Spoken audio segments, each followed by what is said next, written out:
Hello hi ನಮಸ್ಕಾರ ಸ್ನೇಹಿತರೆ, Praveen 27 YouTube ಚಾನಲ್ಗೆ ಸ್ವಾಗತ. ನಾನು ನಿಮ್ಮನೆ ಹುಡುಗ ಪ್ರವೀಣ್. ಸ್ನೇಹಿತರೆ, ಇವತ್ತು ನಿಮಗಾಗಿ ಒಂದು ವಿಶೇಷವಾದ ಸರ್ಕಾರಿ ಉದ್ಯೋಗಕ್ಕೆ ಸಂಬಂಧಿಸಿದ, ಅದರಲ್ಲೂ ಕೇಂದ್ರ ಸರ್ಕಾರದ ಉದ್ಯೋಗಕ್ಕೆ ಸಂಬಂಧಿಸಿದ ಈ ಒಂದು ಚಿಕ್ಕ ವಿಡಿಯೋ ಮಾಡಿರುವೆ. ನೋಡಿ ಬನ್ನಿ, ಆನಂದಿಸಿ ಇದರ ಸದುಪಯೋಗ ಪಡೆದುಕೊಳ್ಳಿ. ಜೊತೆಗೆ ಚಾನಲ್ ಸಬ್ಸ್ಕ್ರೈಬ್ ಮಾಡೋದನ್ನು ಮರೆಯಬೇಡಿ. ಬನ್ನಿ ಹಾಗಾದರೆ ವಿಡಿಯೋನ ಡೀಟೇಲ್ ಆಗಿ ನೋಡೋಣ.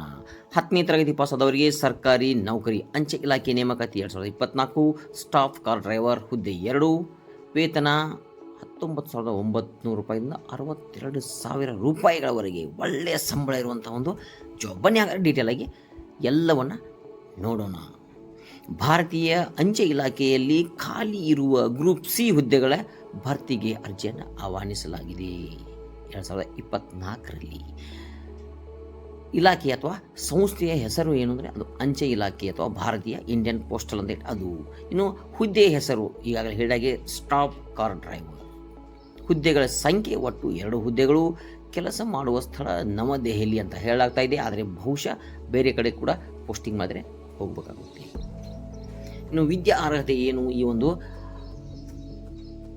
ಉದ್ಯೋಗಕ್ಕೆ ಸಂಬಂಧಿಸಿದಂಥ ವಿದ್ಯಾರ್ಹತೆ ಏನು ಅಂತ ನೋಡಿದ್ರೆ, ಅಂಚೆ ಇಲಾಖೆಯ ನೇಮಕಾತಿಯ ಅಧಿಸೂಚನೆಯ ಪ್ರಕಾರ ಅಂಗೀಕೃತ ಬೋರ್ಡ್ನಿಂದ 10ನೇ ತರಗತಿ ಉತ್ತೀರ್ಣ ಹೊಂದಿರಬೇಕು, ಅಂದರೆ 10th ಕಡ್ಡಾಯವಾಗಿ ಪಾಸ್ ಆಗಿರಬೇಕು. ಜೊತೆಗೆ ಚಾಲ್ತಿಯಲ್ಲಿರುವಂಥ ವಾಹನ ಚಾಲನಾ ಪರವಾನಗಿಯನ್ನು ಕೂಡ ತಾವು ಹೊಂದಿರಬೇಕು.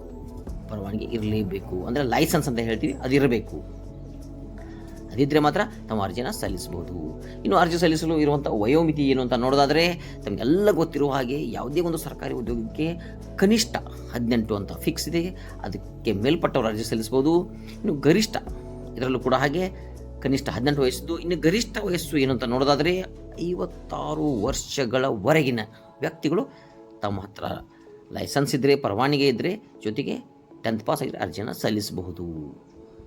ಇನ್ನು ಅರ್ಜಿ ಸಲ್ಲಿಸುವ ವಿಧಾನ, ಯಾವ ವಿಧಾನದ ಮೂಲಕ ನಾವು ಈ ಒಂದು ಅರ್ಜಿಯನ್ನು ಸಲ್ಲಿಸಬಹುದು ಅಂತ ನೋಡೋದಾದರೆ, ಅರ್ಹ ಮತ್ತು ಆಸಕ್ತ ಅಭ್ಯರ್ಥಿಗಳು ಭಾರತೀಯ ಅಂಚೆ ಇಲಾಖೆಯ ಅಧಿಕೃತವಾದಂಥ ವೆಬ್ಸೈಟ್ಗೆ ತಮ್ಮ ಮುಂದೆ ಬರುತ್ತೆ. ಇಲ್ಲಿ ತಮ್ಮ ಮುಂದೆ ಡಿಸ್ಪ್ಲೇ ಆಗುವಂಥ ಅಧಿಕೃತವಾದ ವೆಬ್ಸೈಟ್ ಇದೆಯಲ್ಲ, www.indianpost.gov.in, ಈ ಒಂದು ವೆಬ್ಸೈಟಿಗೆ ಭೇಟಿ ನೀಡಿ ಅಲ್ಲಿ ನಿಗದಿತ ಅರ್ಜಿಯನ್ನು ಅಥವಾ ಅರ್ಜಿಯ ನಮೂನೆಯನ್ನು ಡೌನ್ಲೋಡ್ ಮಾಡಿಕೊಳ್ಳಿ. ಆಮೇಲೆ ಅದರಲ್ಲಿ ಕೇಳುವಂಥ ಎಲ್ಲ ವಿವರಗಳನ್ನು ಸರಿಯಾಗಿ ಭರ್ತಿ ಮಾಡಿ ಆನ್ಲೈನ್ ಮೂಲಕನೇ ಅರ್ಜಿಯನ್ನು ಸಲ್ಲಿಸಬೇಕು. ಅದೇ ರೀತಿ ಅಲ್ಲಿ ತಮಗೆ ಹೆಚ್ಚಿನ ಮಾಹಿತಿಯನ್ನು ಕೂಡ ಆ ಒಂದು ವೆಬ್ಸೈಟ್ನಲ್ಲಿ ಗೈಡ್ಲೈನ್ಸ್ ಆಗಿ ಕೊಟ್ಟಿದ್ದಾರೆ. ಅದನ್ನು ಸರಿಯಾಗಿ ಓದ್ಕೊಳ್ಳಿ. ಅಲ್ಲಿ ಕೇಳಿದಂಥ ಎಲ್ಲ ವಿಷಯಗಳನ್ನ ಸ್ಪಷ್ಟವಾಗಿ ನಮೂದು ಮಾಡಿ ಅರ್ಜಿಯನ್ನು ಸಲ್ಲಿಸಿ. ಇನ್ನು ಆಯ್ಕೆ ವಿಧಾನ ಏನು ಅಂತ ನೋಡೋದಾದರೆ, ಸ್ಪರ್ಧಾತ್ಮಕ ಪರೀಕ್ಷೆ, ಕೌಶಲ್ಯ ಪರೀಕ್ಷೆಯ ಮೂಲಕ ಅಭ್ಯರ್ಥಿಗಳನ್ನು ಆಯ್ಕೆ ಮಾಡಲಾಗುತ್ತೆ ಅಂತ ಸ್ಪಷ್ಟವಾಗಿ ಅಧಿಸೂಚನೆಯಲ್ಲಿ ಹೇಳಲಾಗಿದೆ. ಹಾಗಾದರೆ ಇನ್ನು ಈ ಒಂದು ಹುದ್ದೆಗೆ ಆಯ್ಕೆಯಾದ ಅಭ್ಯರ್ಥಿಗಳಿಗೆ ಇರುವಂಥ ವೇತನ ಶ್ರೇಣಿ ಏನು ಅಂತ ನೋಡೋದಾದರೆ, ಈಗಾಗಲೇ ಹೇಳಿದ ಹಾಗೆ ವೇತನ ಶ್ರೇಣಿ 19,900 ರೂಪಾಯಿಗಳಿಂದ 63,200 ರೂಪಾಯಿ.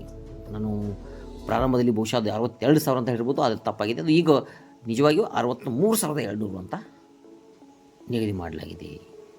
ಇನ್ನು ಅರ್ಜಿ ಸಲ್ಲಿಸುವ ಕೊನೆಯ ದಿನಾಂಕ ಯಾವುದು ಏನು ಅಂತ ನೋಡೋದಾದರೆ, ಅರ್ಜಿಯನ್ನು ಆನ್ಲೈನ್ ಮೂಲಕ ಸಲ್ಲಿಸಬೇಕು. ಅದಕ್ಕೆ ಕೊನೆಯ ದಿನಾಂಕ 23/7/2024. ಸಾಕಷ್ಟು ಕಾಲಾವಕಾಶ ಇದೆ.